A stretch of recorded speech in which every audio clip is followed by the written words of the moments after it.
नमाज तो अल्लाह के लिए है, रसूल के लिए तो नहीं है। नीयत क्या करते? नीयत की मैंने 2 रकात नमाज फजर की फर्ज वास्ते किसके? जोर से बोलो ना। वास्ते अल्लाह ताला के। मुंह मेरा काबा शरीफ की तरफ, यही करते ना। तो नमाज अल्लाह के वास्ते, रुकू अल्लाह के वास्ते, सजदा अल्लाह के वास्ते, सुबहान रब्बियल अजीम अल्लाह के वास्ते, सुबहान रब्बियल आला अल्लाह के वास्ते, तहियात अल्लाह के वास्ते, सना अल्लाह के वास्ते। मैं सोचते रहा मेरे अल्लाह सब तेरे वास्ते है, तो बीच में रसूल पर दुरूद क्यों पढ़वाया? बोल दो, बोल दो, बोल दो। सुभान अल्लाह, बेशक सुभान। तो जवाब मिला, मेरे दिल से ये सदा निकल गई,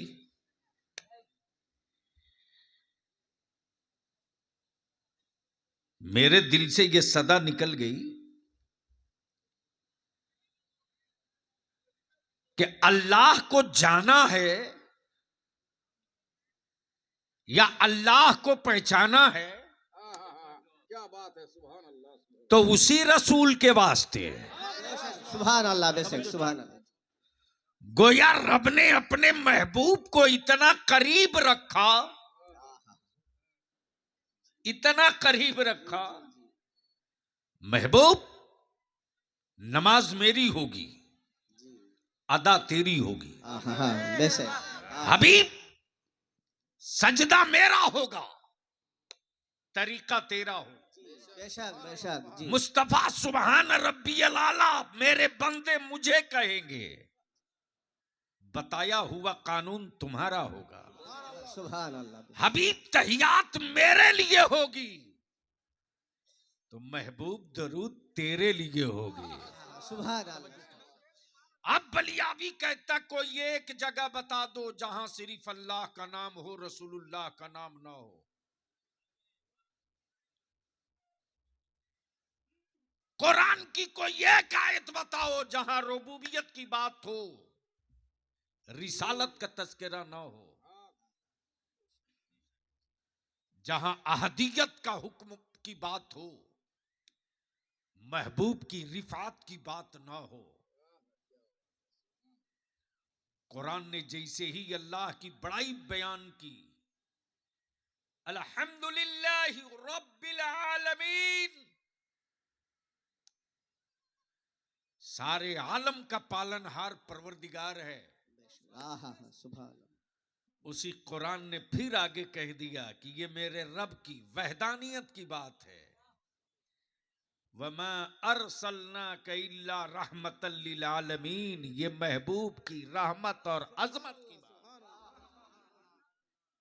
तब जहन को यहीं करीब कर लीजिए। पूरी दुनिया में रिसर्च चल रहा है कि आजादी के बाद भारत में सन 47 के बाद से लगातार जिन शहरों में मुसलमानों के कल कारखाने थे, उसे फसाद और दंगा करके तोड़ दिया।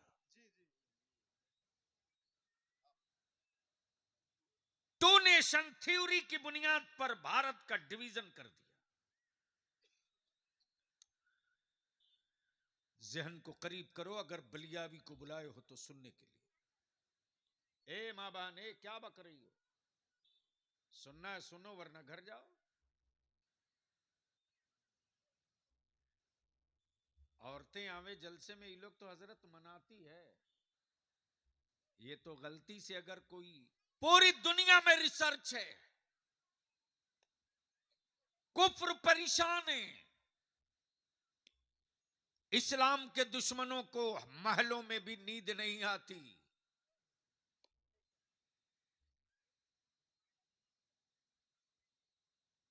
रॉकेट मार के देख लिया, लॉन्चर मार के देख लिया, एटम बम मार के देख लिया, रासायनिक मार के देख लिया।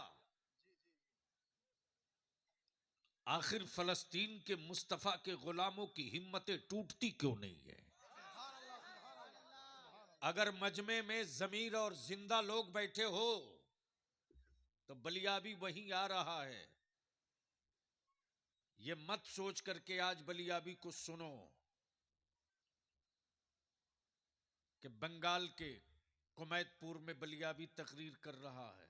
तुम सुनो ना सुनो, इस वक्त तेरे बलियाबी के पूछे पूरे भारत की इंटेलिजेंस लगी है कि कब कहां क्या बोल रहा।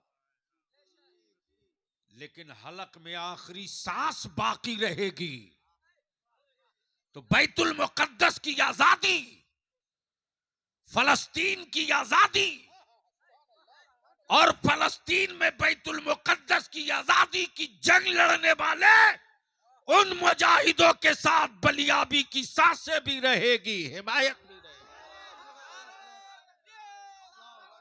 बीच से कोई खड़ा होकर नारा लगाओ, बीच से किसी को नारा याद हो तो लगाओ, खड़ा होकर लगाओ जोर से।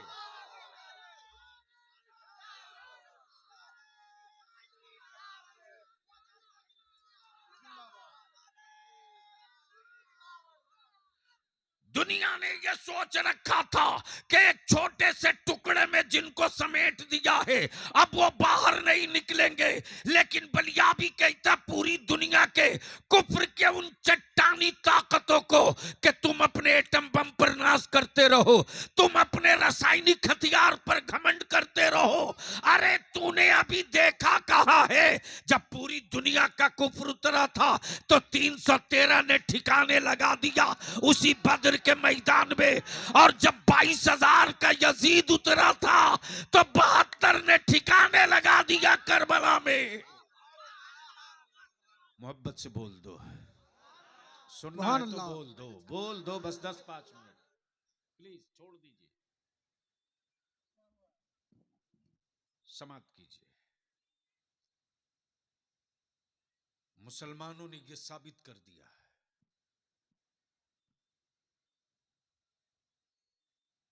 कि फलस्तीन मजलूम और फलस्तीन ही असल इसराइल का मालिक है। जी जी। कहां गए वो लोग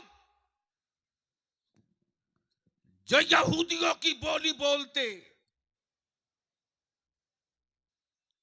कहां गए वो लोग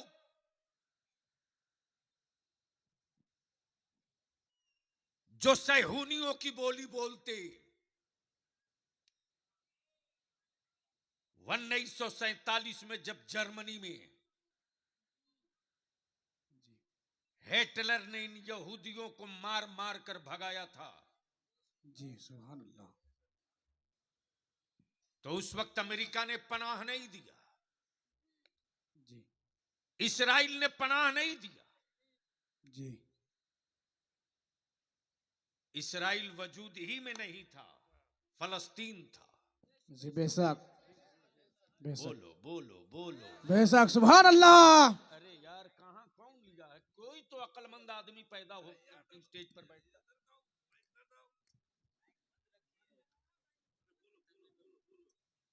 आप बोलो, स्टेज से मत बोलिए, आप लोग बोलोगे तो थोड़ी देर तकरीर हो। तवज्जो चाहो। 1947 में जब जर्मनी से ये भगाए गए, अमेरिका ने पनाह नहीं दिया, बर्तानिया ने पनाह नहीं दिया, लंदन ने छुपने की जगह नहीं दी, और आज जो लोग हिमायत कर रहे हैं इसराइल के गुंडई की, उन मुल्कों ने पनाह नहीं दिया। लेकिन पूरी दुनिया में मेरे रसूल करीम का जो गुलाम होता है उसका दिल बड़ा नर्म और नाजुक होता है। वो अपने दरवाजे से किसी मंगते को वापस नहीं लौटाता है, मुस्तफा की सुन्नत है। वो किसी प्यासे को प्यासा नहीं देख सकता, अपना पानी उसको पिला देता है। यही तारीख है। जब फलस्तीन के बॉर्डर पर समंदर के रास्ते ये आए हैं, लुटी हुई बेटियों की आबरू लेकर, घायल बच्चे लेकर, कपड़े की जगह बोरा और टाट पहनकर जिस्म पे गोश्त नहीं हड्डियां थी। आज जो इजराइल के साथ है उनके बाप दादा ने पनाह नहीं दी, लेकिन मुस्तफा के गुलामों ने उनकी बेटियों पर,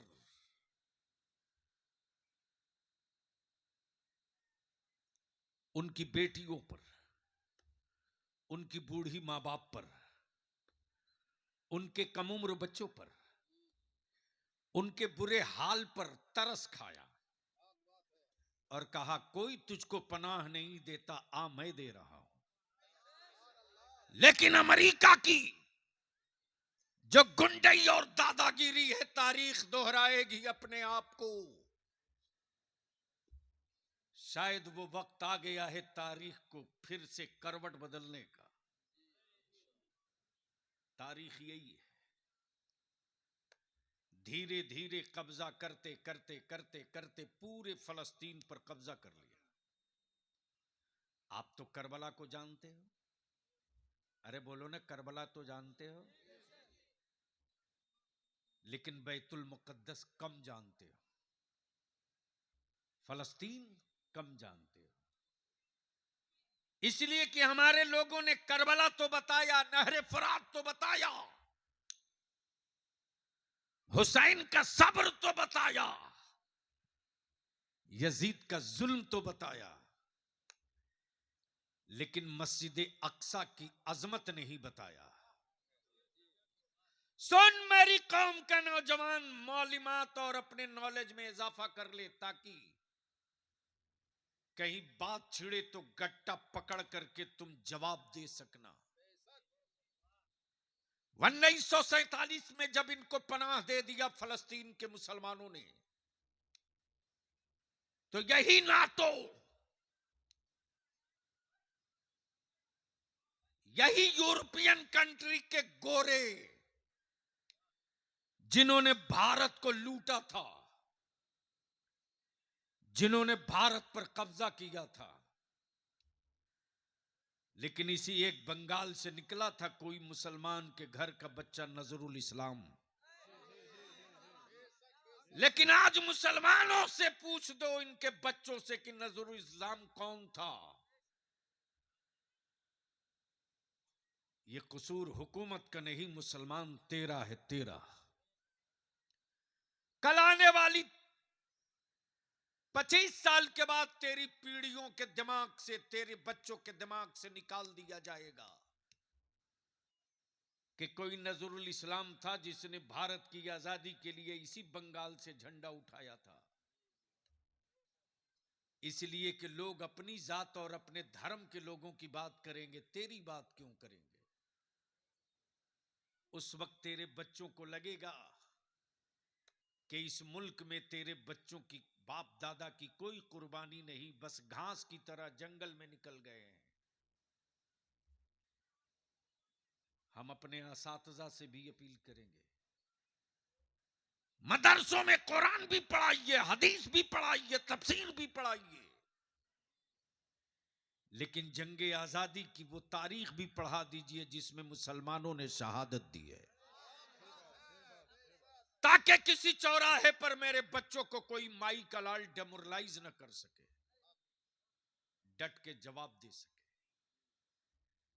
अल्हम्दुलिल्लाह मदरसा कमेटी के लोगों को और मदरसीन को मैं धन्यवाद करूं। आपने खूबसूरत इमारत बनाई है और अब मैं तकरीर में उसी मोड़ पर आ रहा हूं कि रिसर्च कहां हो रहा। धीरे धीरे धीरे धीरे अमेरिका के की दलाली करने लगा पूरी दुनिया का यूएनओ, जिसको अक़वाम मुत्तहिदा कहते हैं। उस यूएनओ ने 75 साल तक हमारे फलस्तीन के ईमान वालों के बच्चों की को फुटबॉल की तरह यहूदियों के गुंडे मारते रहे। सुन, तारीख ये है कि करबला में मेरे नबी के नवासे हुसैन का कदम पड़ा है, लेकिन फलस्तीन का मस्जिद अक्सा वो है जिस मस्जिद अक्सा में मेराज की रात मेरे आका ने जब सफर किया है मेराज का, तो मस्जिद हराम से मस्जिद अक्सा के तस्करा कुरान में, और उसी मस्जिद अक्सा में मेरे नबी ने इमामत किया है। और नबी इमाम थे, आदम मुक्तदी थे, इसराइल मुक्तदी थे, इसहाक मुक्तदी थे, यूसुफ मुक्तदी थे, गोया जितने नबी थे सब मुक्तदी थे, और मेरे रसूलुल्लाह इमाम के मुसल्ले पर मौजूद।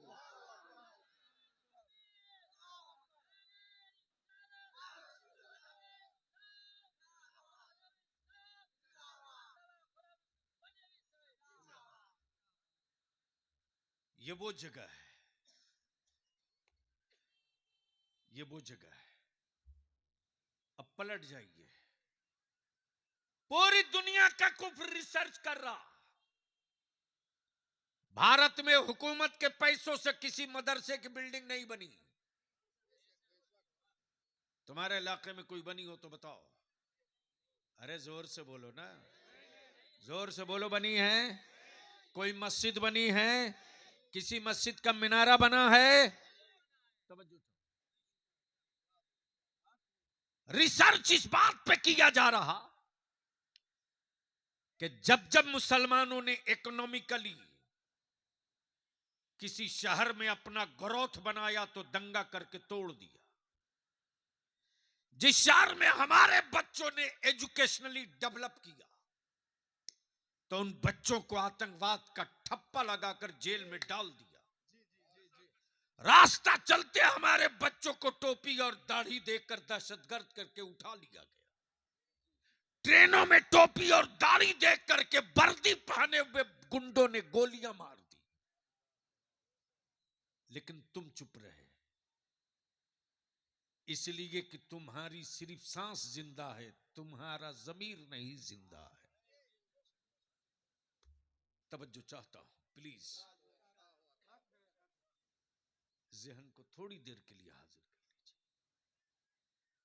रिसर्च इसी पर हो रहा, मकान तोड़ दिया, लेकिन मदरसे के बच्चों में कहीं संख्या और तादाद में कमी नहीं आई। आखिर वजह क्या है कि इतना होने के बाद भी इस्लाम कमजोर ना हो सका? इतना होने के बाद भी इस्लाम कहीं से दबा नहीं, दबा नहीं। तो बलिया भी कहता है सारे हुक्मरानों को एक साथ, चाहे किसी राज्य का हो या किसी देश का हो, सुनो, किसी मुल्क के लिए कोई संविधान बनता है तो सिर्फ कंट्री भर के लिए, और जब पार्टियों की हुकूमत बदल जाती है तो दूसरा आता है तो संशोधन करके, अमेंडमेंट करके, बदलाव कर